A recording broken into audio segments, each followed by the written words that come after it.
할렐루야. 이사야서 말씀이 좀 어렵죠. 그래서 이사야서 말씀을 많이 읽고 오셔야 돼요. 수요 예배 은혜를 더 많이 받기 위해서는 이사야서 말씀을 반복해서 한번 읽어보십시오. 참 좋은 기회예요. 제가 설교 준비를 하기 위해서 처음에 읽으면 전혀 이해가 안 돼요. 그래서 몇 번을 읽느냐 하면 우리 똑같은 이 개역 개정판 성경으로 한 10번 읽고요. 또 쉬운 말 성경으로 한 10번을 읽어요. 그리고 나서 설교 준비를 합니다. 그러니까 좀 보이더라고요. 여러분들은 2번 정도는 읽고 오셔야 돼요. 그래야 이 말씀을 좀 이해를 할 수가 있습니다. 사람들은 돈이나 권세나 기술이나 이런 것들이 있으면요, 하나님을 잘 의지하지 않아요.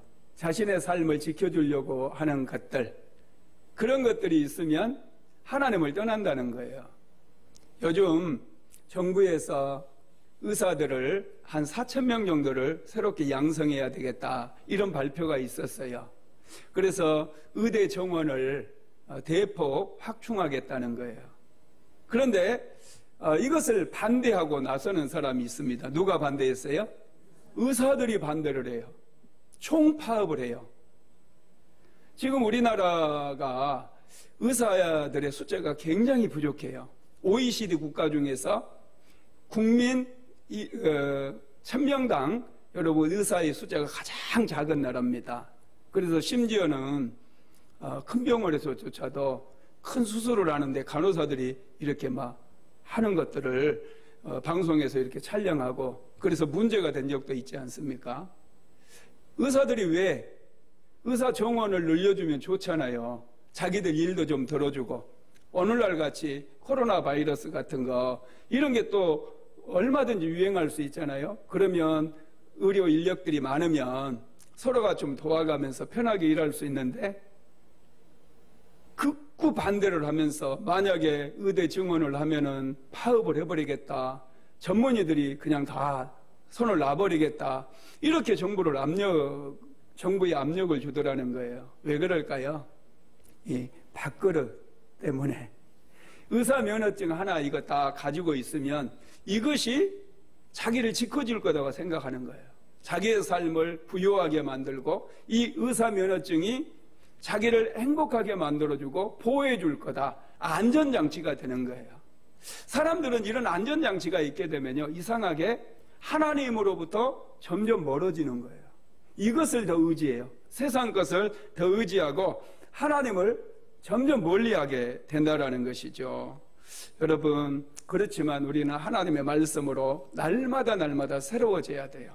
그래야 우리가 살 수 있습니다.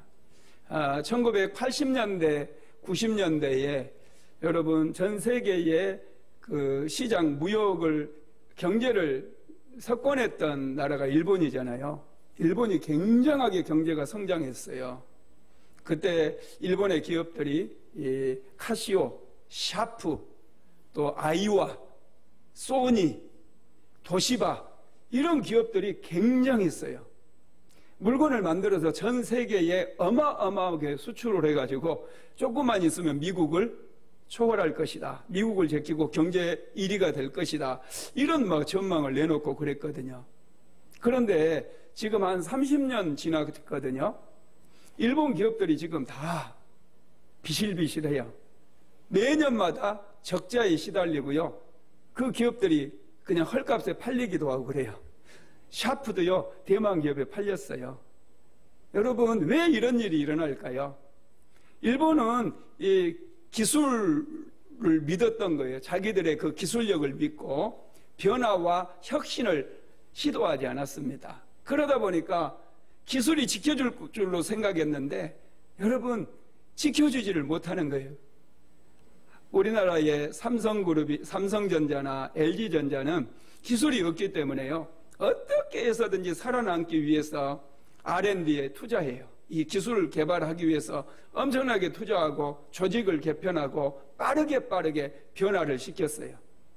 이건 회장이 삼성 전자 그 임원들을 모아놓고 마누라만 빼고 다 바꿔라 이런 말을 해가지고 아주 유행어가 됐잖아요. 바꾸지 않으면 살아남을 수가 없다라는 거죠. 그래서 여러분 우리나라 이 삼성전자가 지금 LG전자가 전 세계를 석권하고 있는 거예요. 일본 기업들은 그렇게 잘 나가던 기업들이 다 지금 도산위기에 있고 망해버리고 외국에 팔려나가고 뭔가 우리를 지켜줄 거라고 생각하면요 그것은 곧 망하는 길이라는 거예요. 우리에게 아무리 든든하게 우리를 지켜줄 물질이 있고 또 버텨주는 남편이 있고 여러분 이런 권세가 있다 할지라도 이런 것만 바라보고 의지하게 되어지면 금세 망하게 되어져요. 남한국 유다는요 우시야 왕을 거치면서 경제가 굉장히 활성화되었다고 말씀드렸잖아요. 남한국 유다는 원래 가난했어요. 그런데 하나님께서 우시야 왕 때에 크게 복을 주십니다. 그래서 경제적으로 중개무역을 통해서 엄청난 부를 축적하게 되어지고 새로운 농사법을 개발해가지고 백성들도 아주 풍족하게 곡식의 수확량이 증대되어지므로 아주 풍족하게 인생을 살아갈 수가 있었어요. 그때 이 남한국 유다에서 하는 일이 뭐였느냐 하면은 그들이 창고를 짓고 양식을 모으는 일을 했습니다. 그리고 예루살렘은 여러분 항상 물이 부족해요. 고대로부터 큰 도시가 발달된 지역에는 반드시 큰 강이 흐릅니다. 서울에도 조선시대부터 수도였잖아요. 그래서 한강이라고 하는 큰 강이 지나가요. 거기서 물을 얻기 때문에 우리가 성경과 역사를 배우지만 이 문명이 이루어진 곳은 항상 큰 강 옆이었다는 거예요. 이집트 문명은 나일강 옆에서 일어났고 메소포타미아 문명은 유프라테스 강과 티그리스 강 이 유역에서 일어났어요. 그런데 여러분 예루살렘은요 신기하게 강이 없어요. 강이 지나가질 않아요. 그래서 적들이 쳐들어오게 되면 이 수로를 차단을 해버리면 이스라엘 백성들은 버틸 수가 없습니다. 물이 없기 때문에 항복할 수밖에 없어요. 그래서 우시야 왕 때 행한 일이 뭐냐 하면 그들이 수로를 팝니다. 히스기야 왕 때 완공이 되어지거든요. 그게 우시야 왕 때부터 이미 수로를 팠어요. 그리고 이 여부스 족속들이 살고 있을 때 여러분 다윗이 이 시온성 예루살렘 성을 점령할 때 이 물길로 수로로 들어가서 성 안으로 들어가서 예루살렘 성을 점령을 하게 되거든요. 이미 물길이 있었는데 이 물길을 더 넓히는 작업, 바위를 뚫어가지고 더 넓히는 그런 작업을 우시야 왕 때부터 했습니다. 그래서 우시야 왕 때 양식이 풍족했고 물이 풍족했어요. 그리고 그들이 했던 게 뭐냐면 군사력을 증강하는 일입니다. 예루살렘 성벽을 쌓고 예루살렘을 보호하기 위해서 새로운 무기를 만들고 군사 체제를 개편하면서 그들이 정말 미래를 내다보면서 그들을 나라를 튼튼하게 하기 위해서 어떻게 보면 지혜롭게 일을 한 거예요. 아주 지혜로운 일이었습니다. 그런데 문제가 뭐냐면 그들이 이렇게 먹을 양식이 비축이 되어지고 또 물길이 이렇게 예루살렘으로 들어옴으로 인해서 군사들이 증강되어짐으로 인해서 그들이 하나님을 의지하지 않았다라는 거예요. 하나님으로부터 점점 멀어지는 거예요. 여기서부터 문제가 생기기 시작하고 그래서 이사야 선지자를 통해서 하나님께서 남한국 유다를 심판하시겠다 이런 말씀을 계속해서 말씀을 하고 있어요. 그래서 이제 여러분 유다가 의지했던 것들이 오늘 본문에 나오는데요. 유다가 의지했던 것들이 어떤 것이냐. 자, 1절 한번 이사야서 3장 1절 한번 같이 읽어보겠습니다. 보라 주 만군의 여호와께서 예루살렘과 유다가 의뢰하며 의지하였던 것을 제하여 버리시되 곧 그가 의지하는 모든 양식과 그가 하지 않은 모든 물과 아멘. 그들이 우시야 왕 때에 창고를 위해서 많은 양식을 쌓아놓고 또 물길을 열어서 물이 이렇게 예루살렘으로 많이 들어오게 해놨어요. 물 저장고를 만들어서 많이 저장해놨어요. 그러니까 그들이 그것을 의지하는 거예요. 하나님을 의지하지 않아요. 하나님을 떠나버렸어요. 그래서 하나님께서 지금 뭐라고 말씀하십니까? 너희들이 의지하였던 것을 제하여 버리겠다라는 거예요.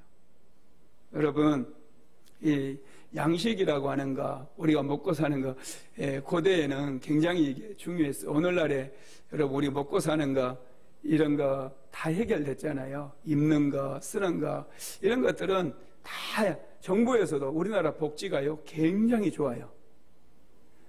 우리나라 복지 제도가요, 얼마나 잘 되어 있는지 모릅니다. 대한민국이, 그래서 뭐 가끔 그 복지의 사각지대가 있니 어쩌니 얘기를 해도요, 이 대한민국의 국민만 돼도 먹고 사는 문제는 거의 해결되어져요. 다 정부에서 쌀도 주고 돈도 주고 먹고 살 수 있도록, 심지어는 집도 주잖아요. 요즘은 LH에서 뭐 집도 이렇게 조금만 이자만 내면은 다 해주는, 이렇게 좋은 나라가 되었거든요. 여러분, 그런데 이렇게 좋아지게 됨으로 인해서 사람들이 하나님을 떠나버린다는 거예요. 하나님을 의지해야 되는데 하나님을 의지하지 않는다는 거예요. 이런 좋은 복지 시대에 우리가 살면서 반드시 알아야 될 게 뭐냐면, 사람이 떡으로만 사는 것이 아니라는 거예요. 여호와의 입에서 나오는 말씀으로 산다는 것을 우리는 한시도 잊어버리면 안 돼요. 이스라엘 백성들을 왜 하나님께서 광야에서 40년 동안 훈련을 시켰습니까? 딱 한 가지예요. 사람이 떡으로만 사는 것이 아니라는 거. 하나님의 입에서 나오는 말씀으로 사는 것임을 가르쳐 주기 위해서. 그래서 신명기서 8장 3절에서 그것을 말씀을 하고 있다는 것이죠. 두 번째로 남한국 유다가 의지했던 것은 군사들과 전사들인데요. 자, 3장 2절 한번 같이 읽어보겠습니다. 용사와 전사와 재판관과 선지자와 복술자와 장로와. 아멘. 유다는 외부 침략을 대비해서 군사력을 증강을 시켰습니다. 이것은 아주 지혜로운 일이죠. 왜냐하면 당시에 북쪽에서는 아수르라고 하는 거대한 강대국이 일어나가지고 물밀듯이 남진 정책을 취하고 있었어요. 그리고 바로 위에 이스라엘도 강력했고요, 아랍 나라도 강력했고, 또 애굽도 상당히 강력한 그런 군사력을 가지고 있었습니다. 그런 때이기 때문에 우시야 왕 때 이렇게 군사력을 정비하고 또 성벽을 견고하게 쌓는 거 아주 지혜로운 일이에요. 여러분, 그런데 이들이 하나님을 잃어버린 거, 하나님을 의지하지 않는 거, 이것 때문에 그들이 쌓아놓은 모든 것들이 다 허사가 된다라는 것이죠. 여러분, 우리는요, 잘 되면 잘 될수록 하나님을 더 의지해야 돼요. 세상 것을 많이 가진다고 여러분, 그게 죄가 아닙니다. 이 세상 것이 많다 할지라도 하나님을 의지하게 되어지면 하나님께서는 더 큰 은혜를 주셔요. 그런데 자꾸 사람들은 이 세상 것을 얻다 보니까 이것을 의지하려고 그렇고 이것에 안주하려고 그러고 하나님께로부터 점점 멀어집니다. 새벽 예배도 나오고 수요 예배, 금요 철야 예배, 주일 예배, 모든 예배를 열심히 드렸던 사람들이 이제 먹고 살만해지고 하나님께서 복을 주셔서 일들이 잘 풀리고 사업이 잘 되니까 여러분, 나중에는 예배가 하나씩 사라지잖아요. 새벽 예배 안 나오더니 금요 철야 예배 안 나와요. 수요 예배 안 나와요. 겨우 주일만 이렇게 나오면서도 무슨 행사만 있으면 빠지는 그런 일들이 생긴다라는 것이죠. 그렇게 되어지니까, 남한국 유다가 그렇게 되니까 하나님께서 그들이 의지한 모든 것을 다시 빼앗아가 버리겠다, 이렇게 말씀을 하고 있습니다. 여러분, 모든 것이 다 충족하고요, 모든 것이 채워진다가 다 좋은 것만은 아니에요. 베네수엘라라고 하는 나라 잘 아실 거예요. 이 나라가요, 세계에서 사우디아라비아 다음으로 석유가 많이 나는 나라예요. 석유만 팔아 먹어도 국민들 한 사람에게 1년에 한 1억씩 줘도 괜찮은 나라예요. 끄떡없는 나라예요. 그런데 여러분, 이 베네수엘라가 얼마나 가난한 나라인 줄 아세요? 국민들이 너무너무 가난하게 살아요. 왜 그러느냐 하면은 이 국민들이 석유가 많이 나니까요. 이것이 자기들을 지켜줄 거다고 해서 일을 안 해요. 게을러져 버렸어요. 자만심이 생겼어요. 그래 독재자가 집권하면서 그거 다 빼먹어 버려요. 그러다 보니까 백성들이 굉장히 가난하게 그렇게 살고, 지금도 베네수엘라는요, 지금도 힘들어요. 차베스가 죽었어도요, 지금도 굉장히 힘들다라는 거예요. 그런데 여러분, 우리나라를 보세요. 뭐 의지할 게 없잖아요. 믿을 만한 게 없잖아요. 그래서 우리나라 사람들은 기름도 나오지 않고 뭐 지하자원이 풍부한 것도 아니고 의지할 게 없으니까 게으르게 살았다가는 어때요? 완전히 큰일 나는 거예요. 살 수가 없어요. 그래서 굉장히 국민들이 부지런해요. 그리고 어떻게 해서든지 자녀들을 교육시키려고 부지런히 교육을 시키고, 또 교회가 들어오니까 어떻게 해서든지 기도해가지고 하나님께 복을 받으려고 새벽에 기도하고 저녁에도 기도하고, 하여튼 정말로 신실하게 하나님을 믿고 의지하고 예배드리고 막 그랬잖아요. 전 세계에서 새벽 예배가 있는 나라는 우리나라밖에 없다면서요. 얼마나 여러분 우리나라 사람들이 이 하나님을 의지를 잘합니까? 열심히 붙들었거든요. 그래서 여러분 베네수엘라는 그렇게 석유가 많고, 석유를 팔기만 해도, 제대로 뽑아서 팔기만 해도 1인당 국민들에게 1년에 1억씩 줘도 괜찮은 나라인데, 끄떡없는 나라인데, 여러분 교만해지니까요, 담을 다 쌓아버려요. 마음에 안 드는 나라들한테는 석유도 안 팔아요. 그게 오래 가니까 이제는 다른 나라들이요, 베네수엘라한테 기름도 안 사버려요. 그러니까 기름은 땅속에 많이 묻혀 있는데 기름 팔 데가 없는 거예요. 미국하고도 등졌죠. 뭐 다 등진 거예요.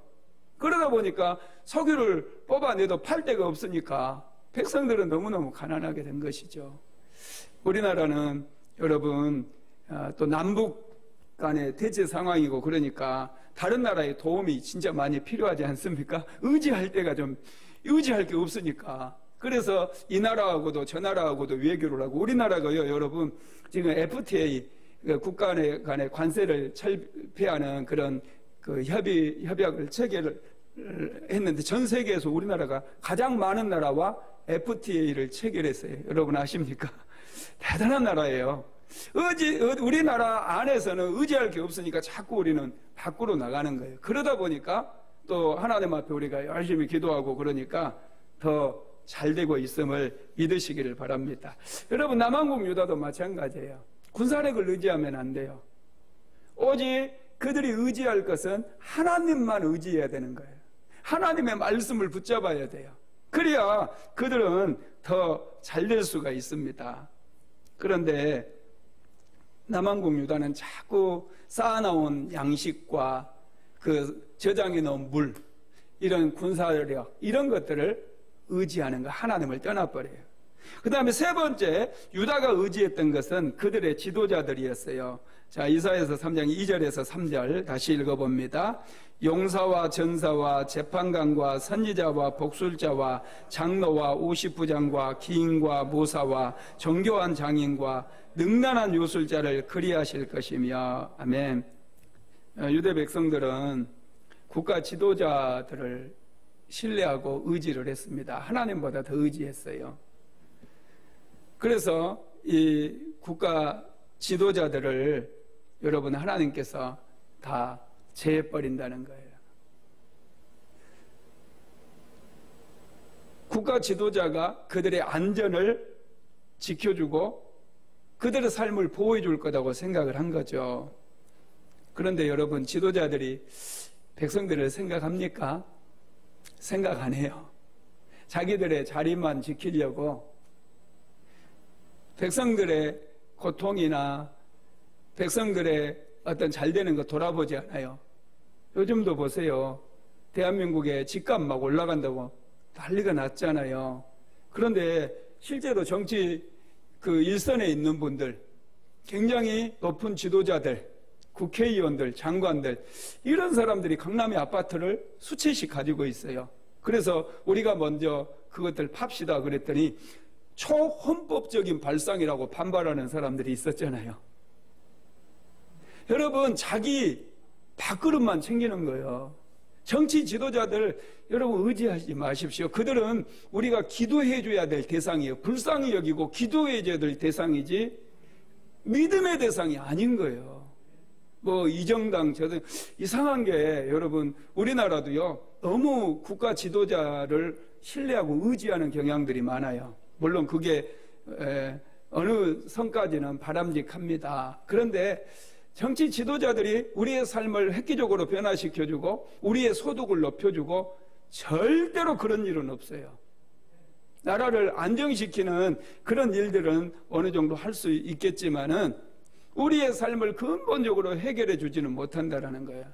우리의 삶의 문제를 근본적으로 해결해 주시고 우리를 축복의 길로 인도해 주실 분은 하나님밖에 없습니다. 우리는 그래서 하나님을 의지해야 돼요. 지금 하나님께서 남한국 유다에게 말씀하시는 거예요. 지도자들을 의지하지 말라는 거예요. 요즘은 교회 목사님들도 좌판이 우판이 이렇게 갈라졌더라고요.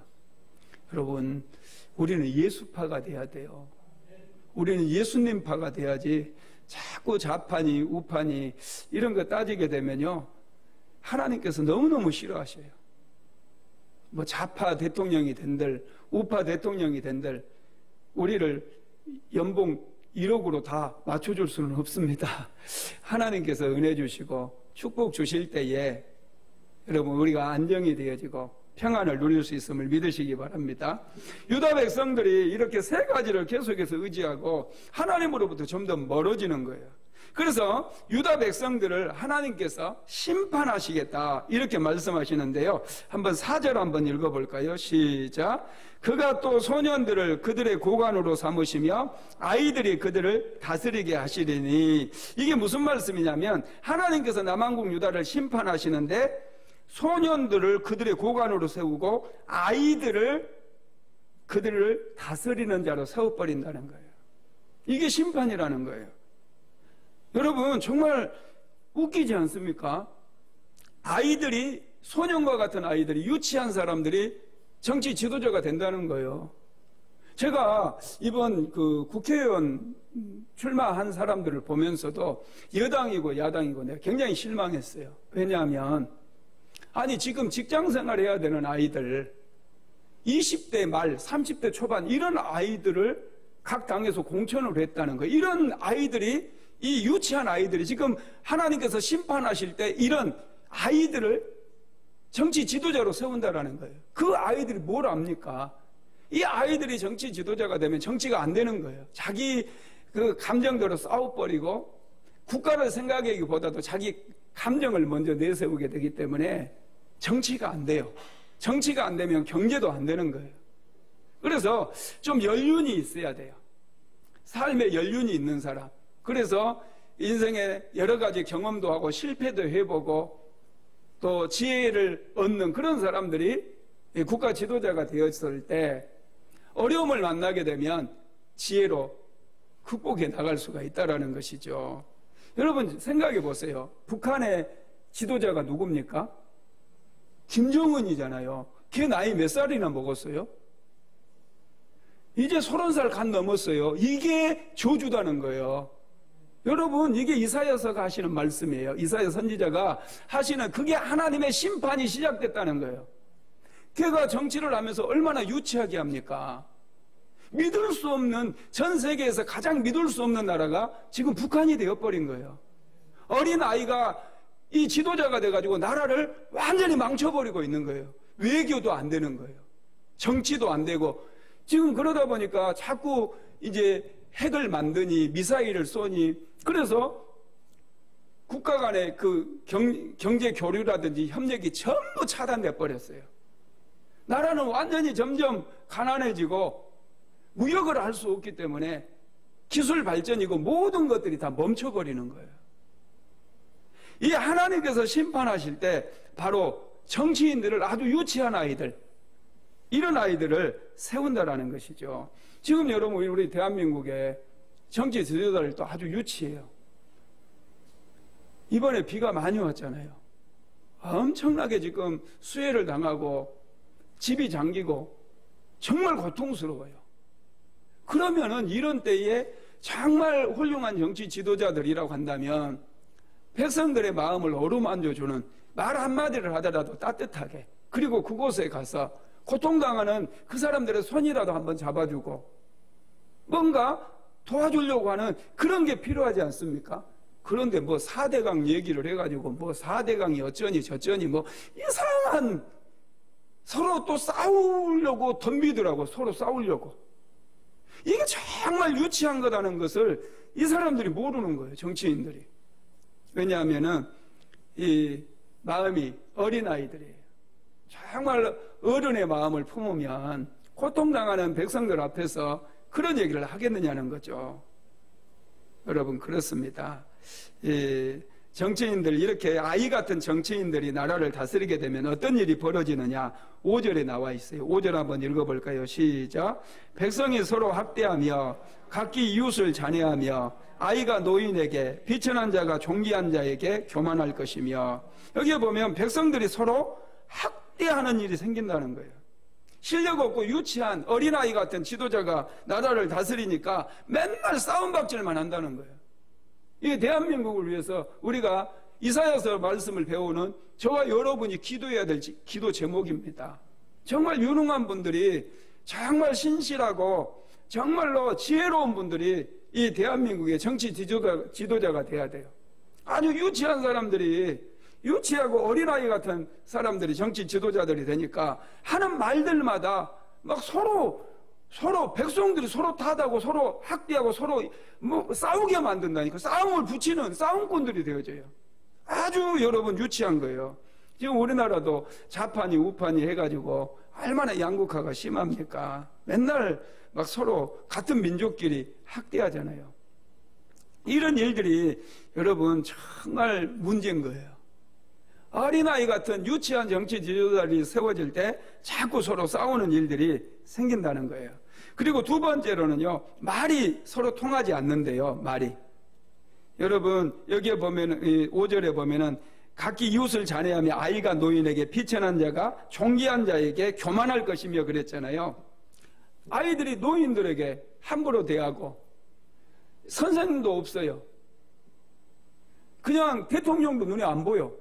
그냥 대통령 이름을 쫙쫙 부르면서 그냥 함부로 그냥 말하고 욕을 빡빡 해버리고. 이게 여러분 멋있는 게 아니에요. 이게 얼마나 교만하고 유치한 건지 몰라요. 이게 하나님의 심판이라는 거예요. 사람들이 이렇게 함부로 말하고 함부로 존귀한 자들을 비방하고 욕하는 것, 이것이 여러분 이사야 선지자가 말씀하고 있는 유다의 멸망의 징조라는 거예요. 오늘날 우리나라도 똑같습니다. 이 대한민국의 젊은 사람들도요, 얼마나 거칠어졌는지 몰라요.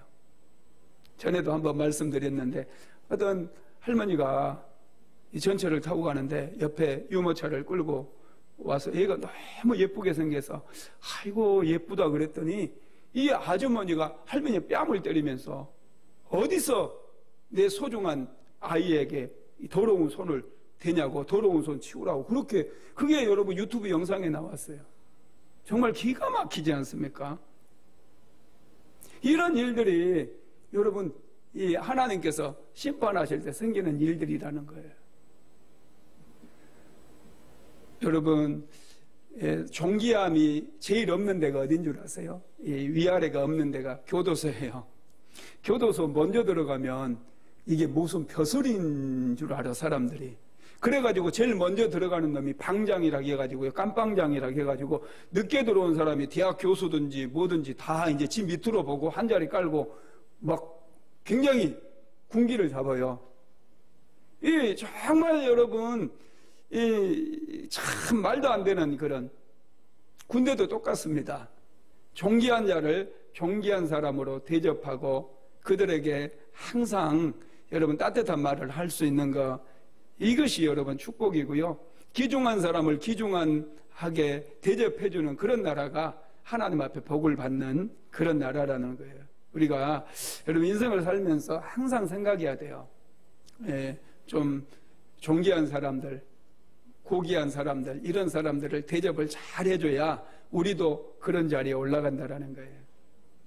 세 번째로는요, 예루살렘이 황폐하게 되어진다고 말씀하고 있어요. 유다 백성들이 어린 그런 지도자들을 세우니까 정책의 일관성이 없어지게 되어지고, 그래서 이방 민족의 침략을 받아서 완전히 황폐하게 된다는 거죠. 자, 이사야서 3장 6절에서 7절까지 한번 읽어봅니다.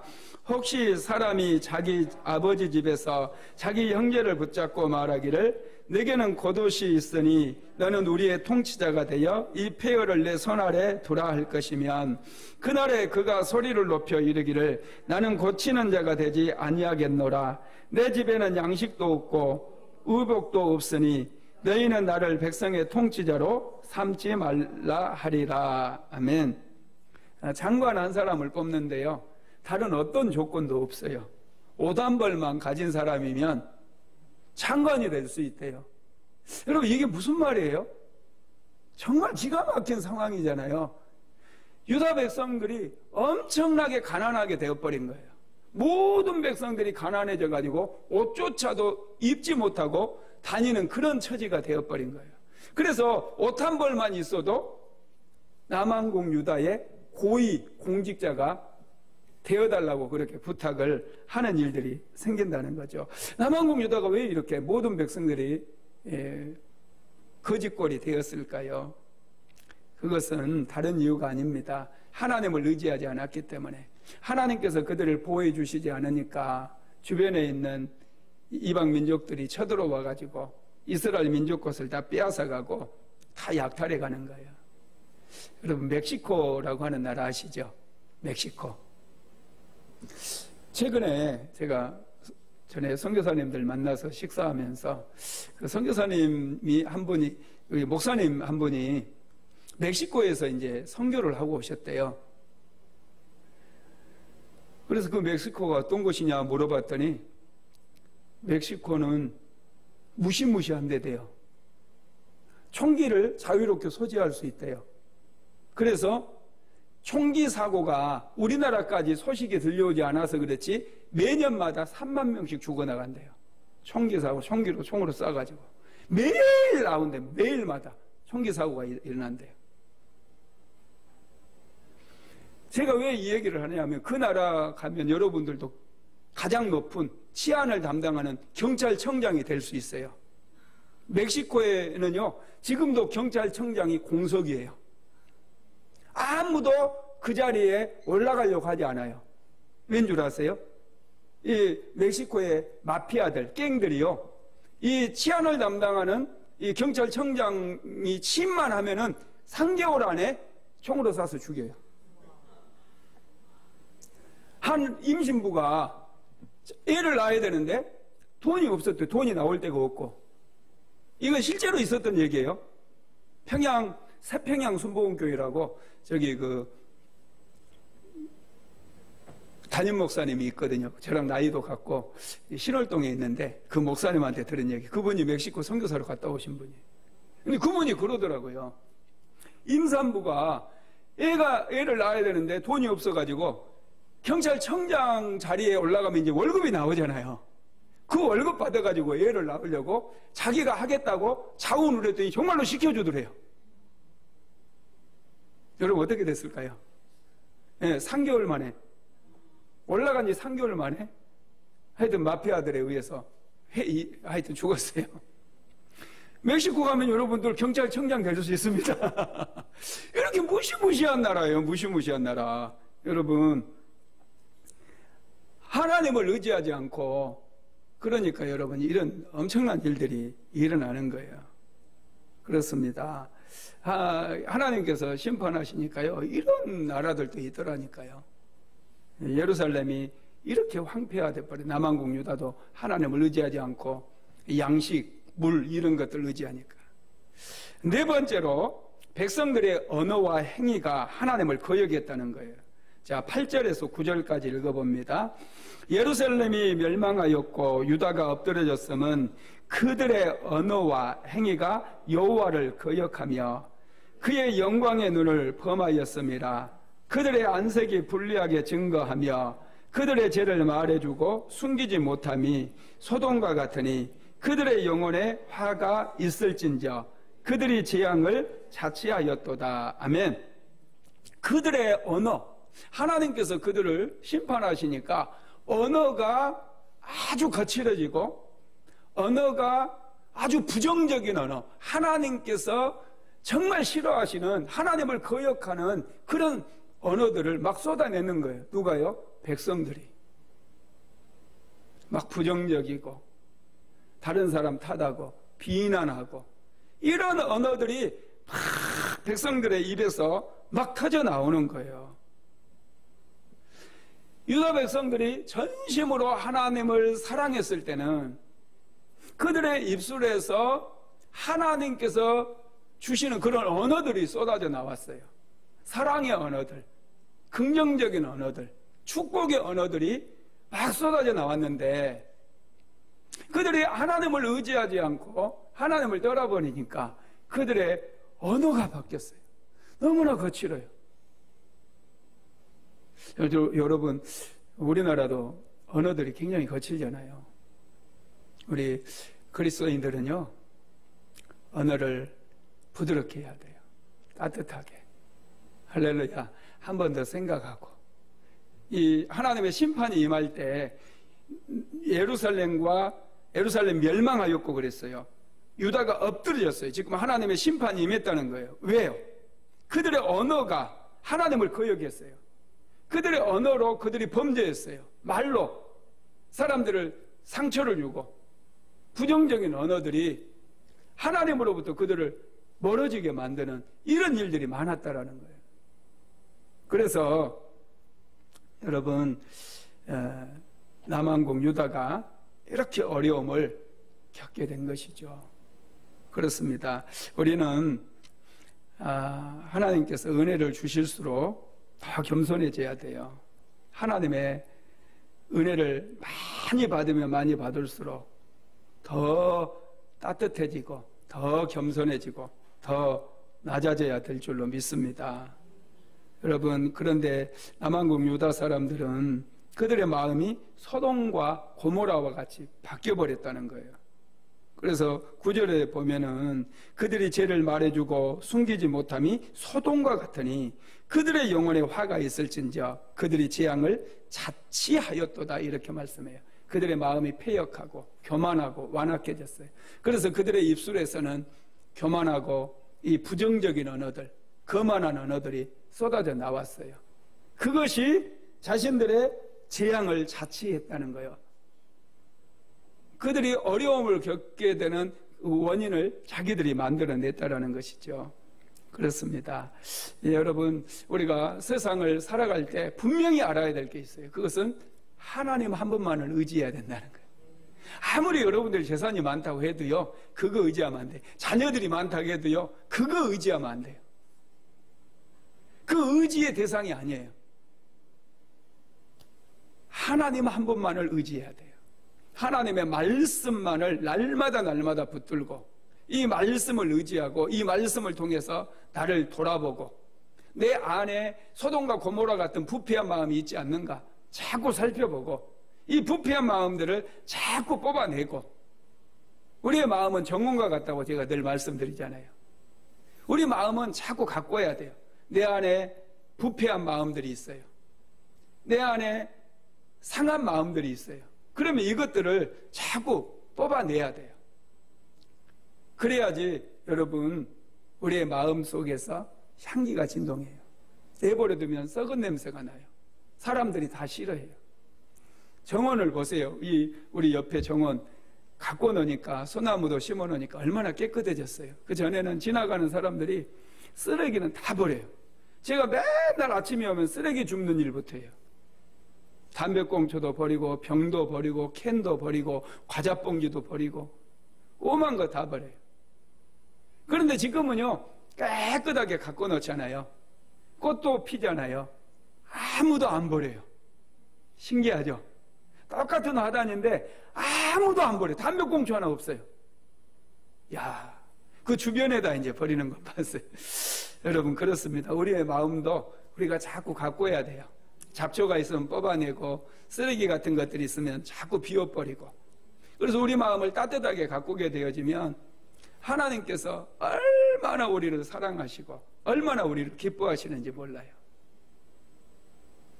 여러분, 미래는 지금의 우리 환경이나 우리의 형편에 의해서 결정되는 거 아닙니다. 여러분들이 지금 무슨 일을 하고 있고 무슨 기술을 가지고 있고 무슨 학벌은 어디까지 학벌을 가지고, 이것에 의해서 우리의 미래가 결정되는 게 아니에요. 우리의 미래는 어떻게 결정되느냐, 내가 얼마나 하나님을 사랑하고 하나님을 의지하고 살아가는가, 이것에서 우리의 미래가 결정된다는 것을 믿으시기 바랍니다. 그래서 우리는 하나님의 말씀을 믿어야 돼요. 하나님을 의지해야 돼요. 지금 전 세계에 코로나 바이러스가 좀처럼 수그러들지 않고 있어요. 또 우리나라 이번에 장마도 거치지 않고 엄청나게 많은 비가 뿌려졌잖아요. 전국이 막 홍수로 물난리가 났어요. 이 남쪽 지방은 정말 어려움을 당한 분들이 너무나 많습니다. 이럴 때 우리가 할 수 있는 게 무엇일까요? 정말 하나님을 붙잡는 것밖에 없어요. 2020년은 정말 모든 국민들이 다 힘들어요. 지금 2020년이 되면서 주님 오실 때가 가까이 오지 않았나, 그런 생각들을 우리가 많이 하지 않습니까? 막 자연재해, 이상한 자연재해까지 생기고 또 이렇게 코로나 같은 전염병도 막 유행하고, 이런 때 여러분, 우리가 할 수 있는 것은요, 정말 철저하게 하나님 붙잡는 거예요. 하나님 믿고 의지하고 기도하고.